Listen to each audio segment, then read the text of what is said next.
for educational critical review and reaction is the late, great Jordan Maxwell. So much about religion that we haven't been told, and the reason why the people have not been told is because it's the guys who are running the planet feel that this kind of information is on a need-to-know basis, and you don't need to know. All you need to do is what you're supposed to do. Just go watch basketball and be a team player, go along to get along, and everything will be fine. Unless you get out of line and start asking too many questions, then they have to whack you. You know, we were talking at the break about the Philadelphia experiment. Mm-hmm. Benefit of those who have never heard of the Philadelphia experiment, there have been 2 major movies made on that subject, and there is something legitimately into the story. Then there are going to be those people, scientists, who will say, oh, it's all a bunch of bull that never happened, there's nothing to it. Well, that's what they want you to believe. You know, that's why they tell you, just go on back and watch basketball and don't worry about it, nothing to it. But probably one of the most brilliant minds America's ever turned out, and there's quite a few incredibly intelligent people in this country. But one of them is a dear friend of mine from many years ago, Colonel Tom Bearden. I first learned about Tom Bearden many years ago, back in the 70s, mid-70s, when my dear friend Bill Jenkins was the head of ABC News here in Los Angeles on ABC Radio News. And Bill Jenkins had a radio program at night on Saturday nights. During the weekday, Bill Jenkins was the man who would give the news on ABC News. So he had that incredible voice and that presence of a newsman for ABC News, you know, Bill Jenkins. Bill was an extraordinarily bright, incredible guy. But I was amazed at how many people he knew, all kinds of strange people.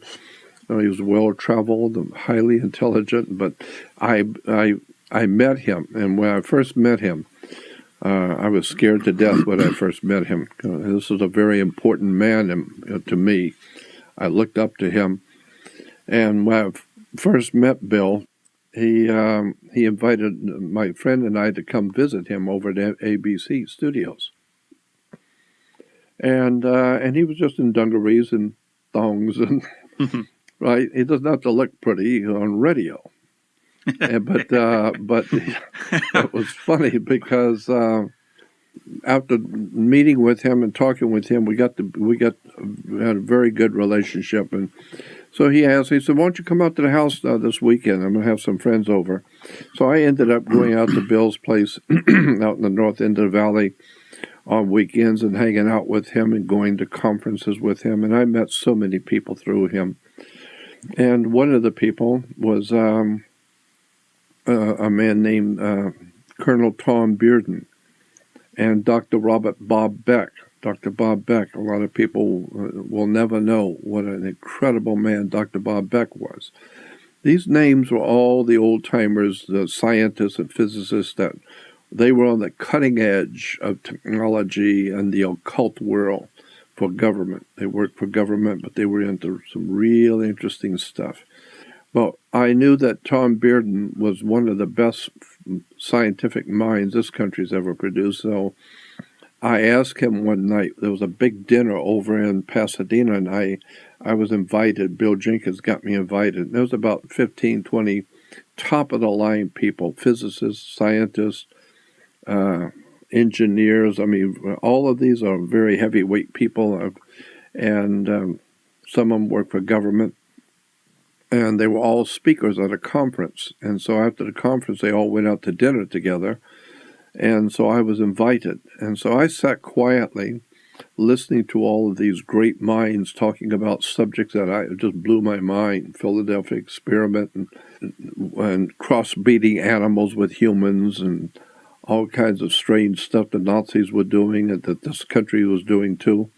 And so when it got kind of quiet, after everything had kind of quieted down, I asked Tom Tom Bearden. I said, Tom, what can you tell me about the Philadelphia experiment?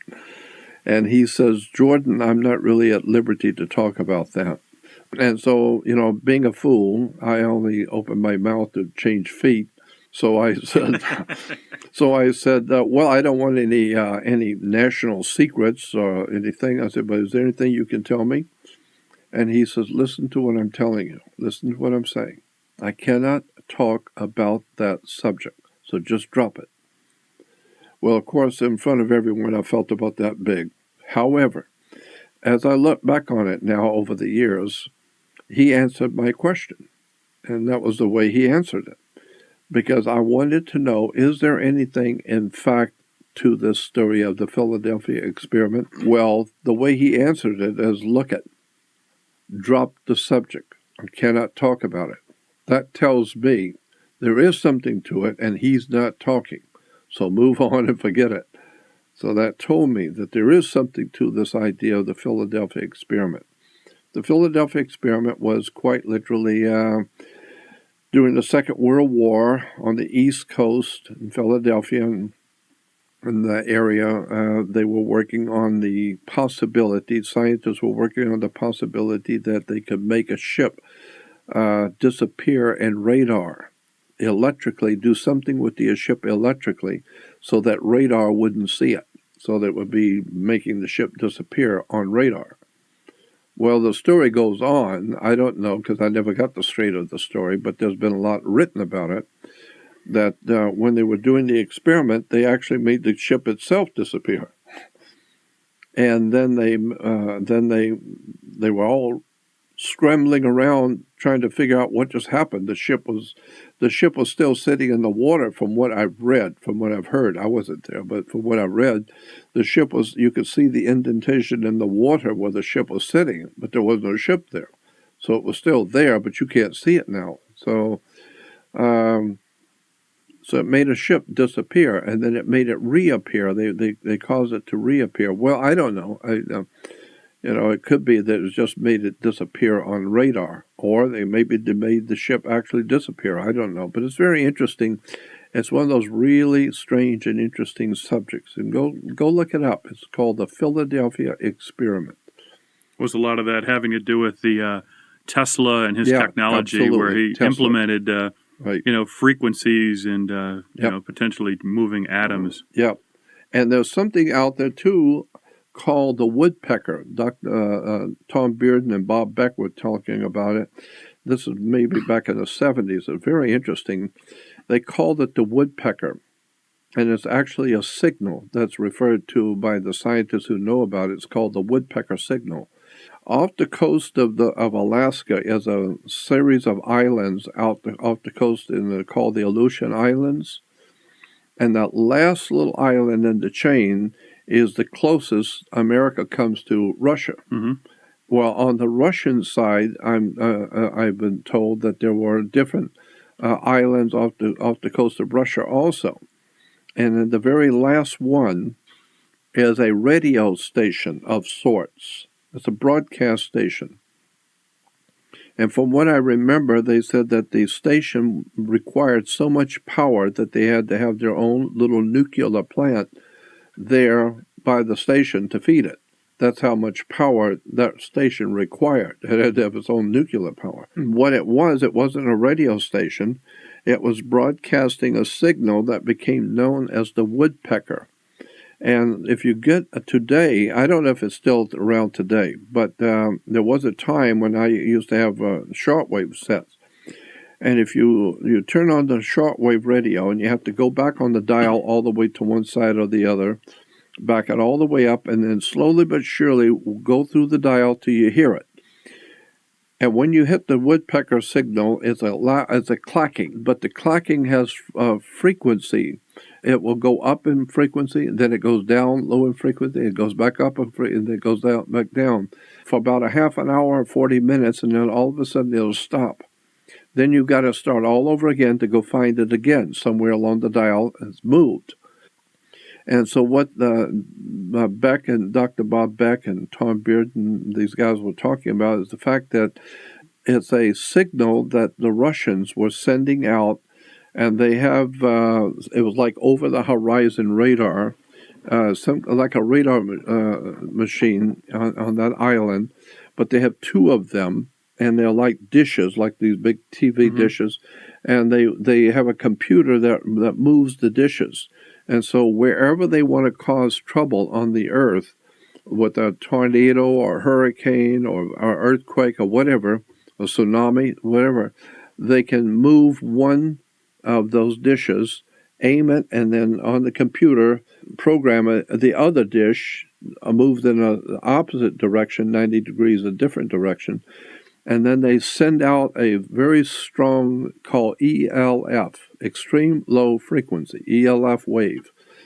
And it's a very powerful electrical wave that goes out and goes around the Earth. It shoots it around the Earth, and then it comes back. Well, as it goes around the Earth, this one that's aimed a little 90 degrees off shoots around the world, around the Earth this way.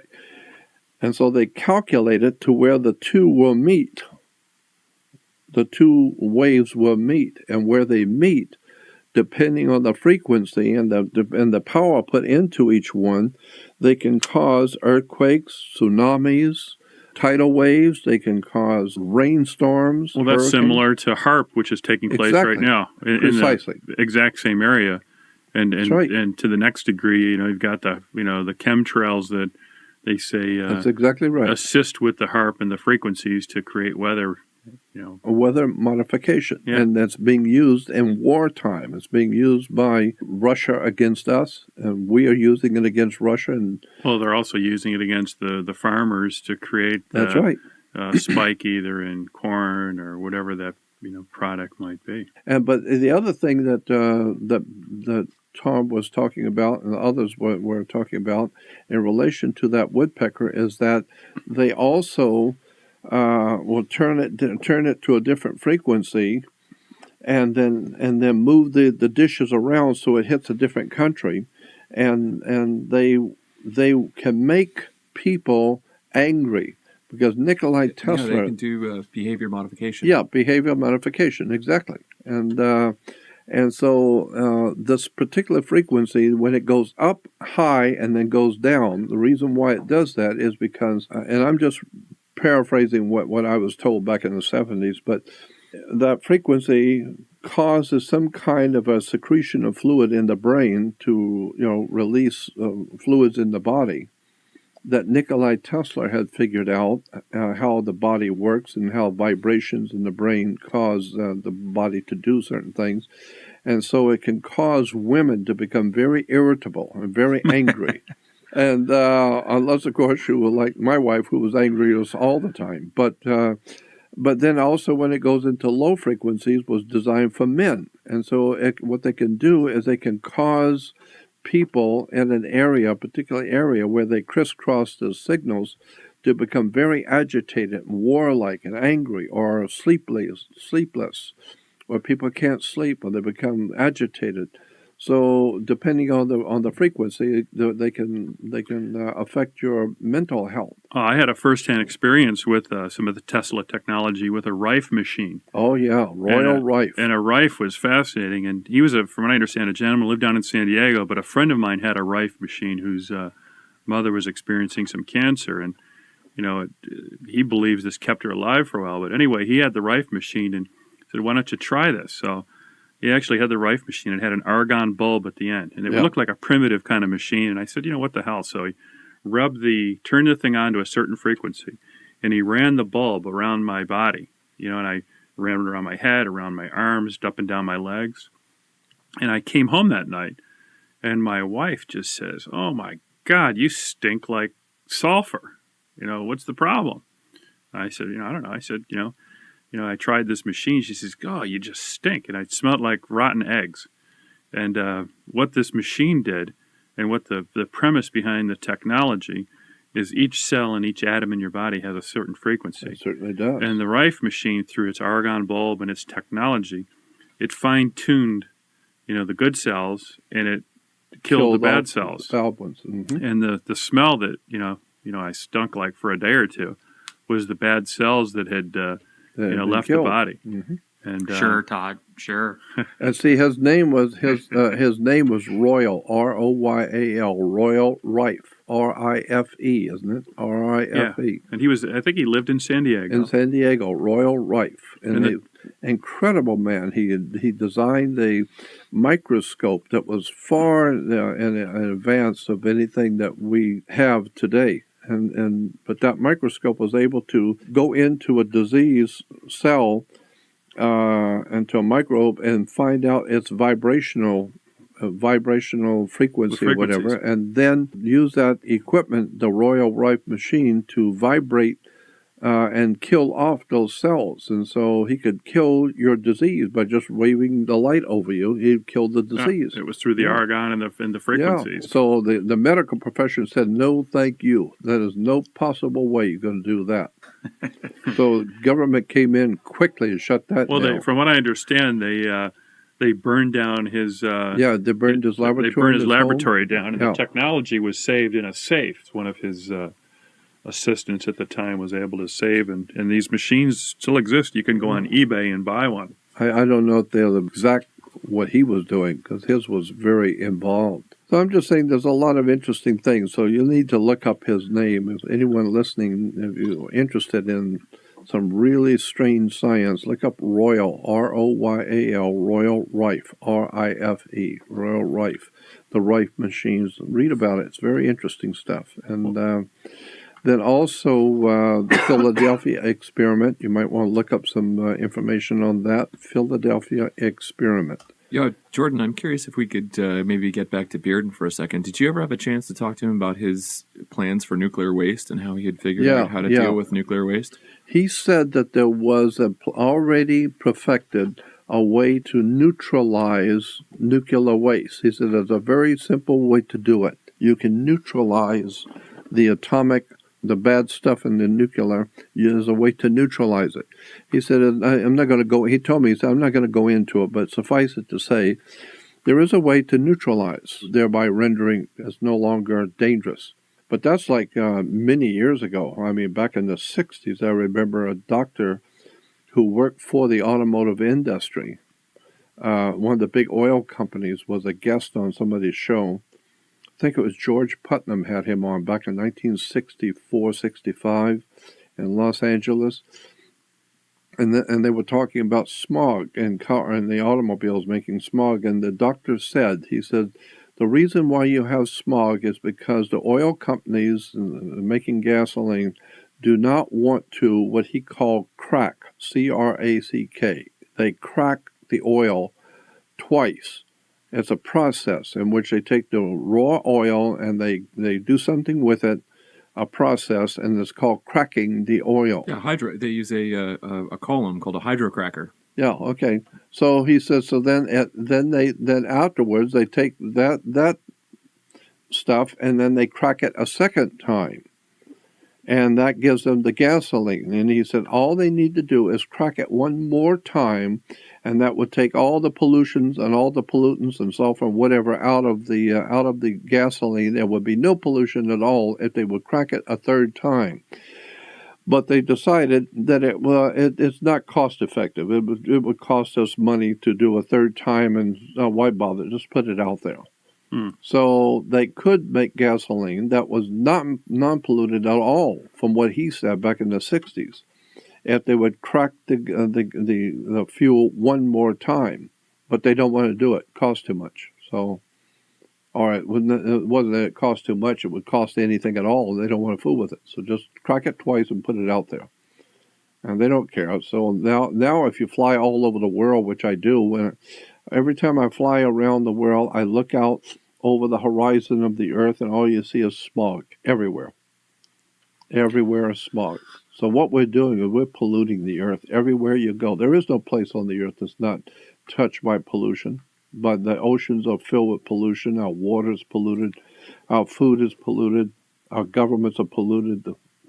Our educational systems are corrupt. Our law enforcement and commerce and banking, the whole human system on the earth is dying, and it's polluted, and it's corrupt and it's evil, and that's why the whole human race is feeling what it's feeling. Well, but if you look at our society and our infrastructure versus, look at Singapore, you look at Shanghai, you look at the Middle East and Dubai, and how much the governments have put into their infrastructure, where our government, a post-industrial war machine, which is all about policing the world to protect mineral rights in Afghanistan and areas like that. And, narcotics. And narcotic trafficking with the opium fields. And, it's, there's no real money's put back into, if you drive across any bridge in major city, you'll see it's crumbling.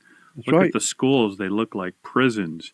One of the things that really gets me is a prison guard or a prisoner in the state of California gets approximately $70,000 a year per prisoner, where a student gets about $25,000 per student.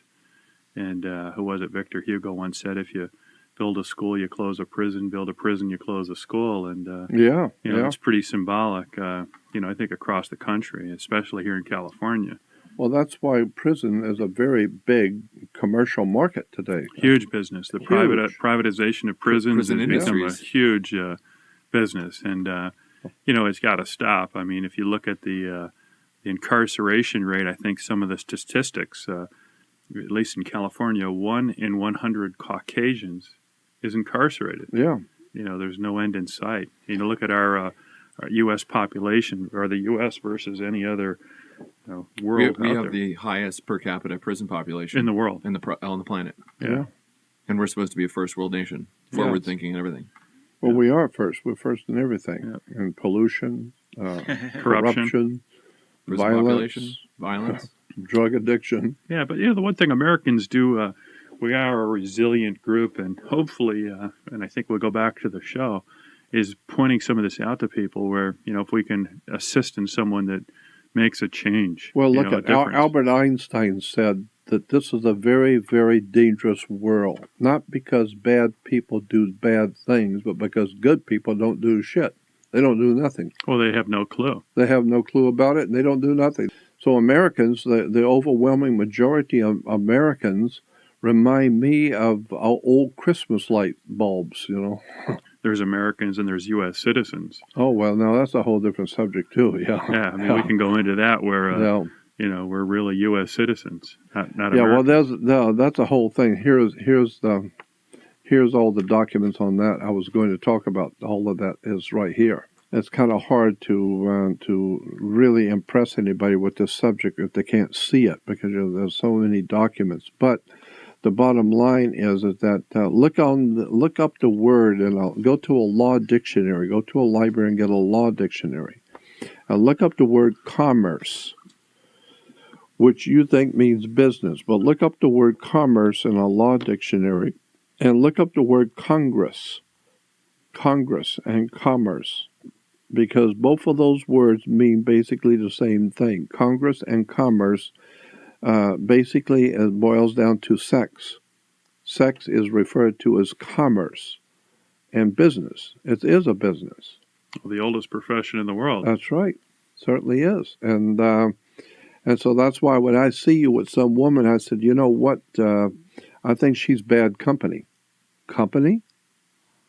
And you say, mind your own business. Business? And you're going to get married. She's going to be your partner. Company, business, partner. That's right. That's why you have to have a license when you get married.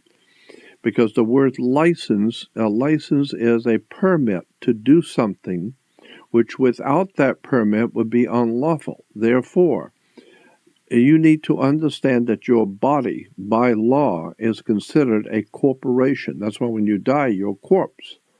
Because your body is a corporation. You are a company. You may be good company, you may be bad company, but you're a company. Mm-hmm. You are a corporation by law. Any good corporate attorney will explain that to you. Your body is considered a corporation, a company. And some of us, or all of us, are surety within the master company with the government. That's right. A group of people got together after the Civil War in 1870s, and they formed a private corporation. There was a company formed, and anyone can form a corporation. And so there was a corporation formed in the 1870s in Delaware, and the company name was called the United States Corporation. And it was a municipal corporation called the United States Corporation, and anyone who worked for that corporation would be called a citizen. So therefore, if you were a member of that corporation, you became known as a U.S. citizen. Citizen was was a word for an employee of that corporation. So today, if someone asks you, are you a U.S. citizen, you think that what the person is asking you, if you're in the bank or anything and they ask you, are you a U.S. citizen, and you say yes, you think that they're asking you, are you in America lawfully to do business? Are you from America? Are you in America to do business? And you say yes. No, that's not what it means. And that's why attorneys will tell you, think about what I'm going to ask you in court. I'm going to ask you a question. Think about what you're going to answer. I am asking you, are you saying of your own volition, out of your own mouth, are you a U.S. citizen? And you think that he is asking you, are you lawfully an American to be here? And you say, yes, I'm a U.S. citizen. Do you know what U.S. citizen means under maritime law? Do you understand what you just said? U.S. is a corporation. It's a company. A corporation, and U.S. citizen means that you are an employee of a foreign corporation. Therefore, you're an employee of a corporation. Now, the corporation is called United States Company, the United States Corporation. Well, all corporations, I don't care how small they are, all corporations have to have a president. All corporations have to have a vice president and a secretary treasurer. That's just corporate law. So today we got a president, a vice president, and a secretary treasurer of the corporation called United States Corporation. And therefore, if you are a U.S. citizen, say for instance, and you're living in California, then you are a U.S. corporation employee working for a privately owned company called the U.S. Corporation, but you're living in California. So if you're making money in California, then what you're doing is you now are a franchisee of a foreign corporation. For instance, if you open up a McDonald's here in California, you are not McDonald's. You are merely one of the McDonald's, but you're not the McDonald's. Therefore, you are nothing more than a franchisee. You represent McDonald's and you're making money in California, but you're a franchisee of a foreign corporation, which is McDonald's, and it's not founded in California, so it's a foreign corporation to California. And so if you say that you are a U.S. citizen, that means that you are an employee of a foreign corporation, which is incorporated in Delaware, but its home office in Washington, D.C. Therefore, you are a franchisee of a foreign corporation living in California. Now, in the 1849 Constitution, when California was first founded in 1849, the California Constitution expressly says that no state tax will ever be charged in California. So in point of fact, factually speaking, California does not have an income tax. There is no such a thing as a state income tax in California. But if you are if you are working for a corporation called United States, and you're a franchisee of that corporation here in California, once a year you have to pay the California Franchise Tax Board because you're a franchisee of a foreign corporation. There is no such a thing as a California state tax, but you're a franchisee of a foreign corporation. And the Franchise Tax Board. That's right. You pay the Franchise Tax Board, not the state of California. I always wondered what that meant. Yeah, because you're a franchisee of a foreign corporation. Now, what people don't realize is that there's two of everything. There's two of everything. I ask people all the time, how many states are on the federal union in America? And they will say 50. No, it's not true. There's 100 states in our union, 100 states in the union. Correct. There's the state of California and there's California State. That's right. There's Exactly. the state of Florida and Florida State. That's exactly right. Yeah. You have Cal State, California State. Well, you have New York State. Yeah. Well, that's where you don't realize you'll see at the seal, if you go to any courtroom, you'll see the Eureka is the capital for the state of California versus California State. Its capital is in Sacramento. Mm-hmm. That's right. You know, and you'll find it all across the board. And back to the old saying, so the writing is on the wall. The writing is on the wall. The bottom line is that there are two states operating in every state. The federal government operating in California is called the state of California. State of California is federal, period. California State is California. If you go to a state park, you'll see the California State Park or the park of the state of California, which means it's a federal park. Mm-hmm. And and across the country, all over in the different states, all official vehicles, fire department, police cars, anything, trash pickup, any official vehicle, whether it's a motorcycle or a 14-wheeler, it doesn't matter. If it's owned by the state, part of the law, it has to have on the vehicle somewhere the term "for official use only." The word "official" for official use only means that this vehicle, whatever it is, motorcycle or pickup truck, it doesn't matter, it's owned by the state for official use only. Okay. So when you get your registration every year, you get a little tag and you have to peel it off to stick it on your car. On that little tag it says "for official use only." So what you've done is you have put the state as the owner of your vehicle on your license. And that's why you have to have a license to drive the car, because a license means a permit to do something which without that permit would be illegal. Mm-hmm. So let me explain to you what I'm saying. When you go in to buy a new car, when you drive out with the new car in the glove compartment, or the salespeople will give you a stack of papers that come with the car. And therefore, that is called an operator's manual. So it tells you when to change oil and how to operate the thing correctly. It's called an operator's manual. And so therefore, you are operating a motorized vehicle, whether it's a motorcycle or pickup truck. It doesn't matter. If it's brand new, you're going to get an operator's manual, okay? Because operator means in law that you as an individual are using those wheels for your own personal use. But if you're going to use the wheels that you bought for business, if you're buying the truck to do business, if you're buying the car to run a cab service, whatever it is whatever wheels that you're buying, if it's for business, now it's different. Now it's not your personal use. Now it's business. Therefore, now you are no longer referred to as an operator. If it's a business, you are referred to in law as a driver. That's why you have a cab driver, a truck driver, a bus driver. Driver and commerce means you are making money. It's a job.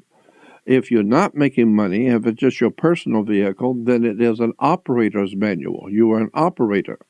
But if you're using it to make money, you are now a driver. And so that's why today everyone has to have a driver's license, because it is assumed that you're going to be using it for business. And because you say, well, what I'm going to use it for is none of your business. Well, it's still business then, right? Mm-hmm. So you need to understand how these words work in court and why you have to have a marriage license. You have to have a driver's license for the same reason you have to have a marriage license, because you are considered a corporation.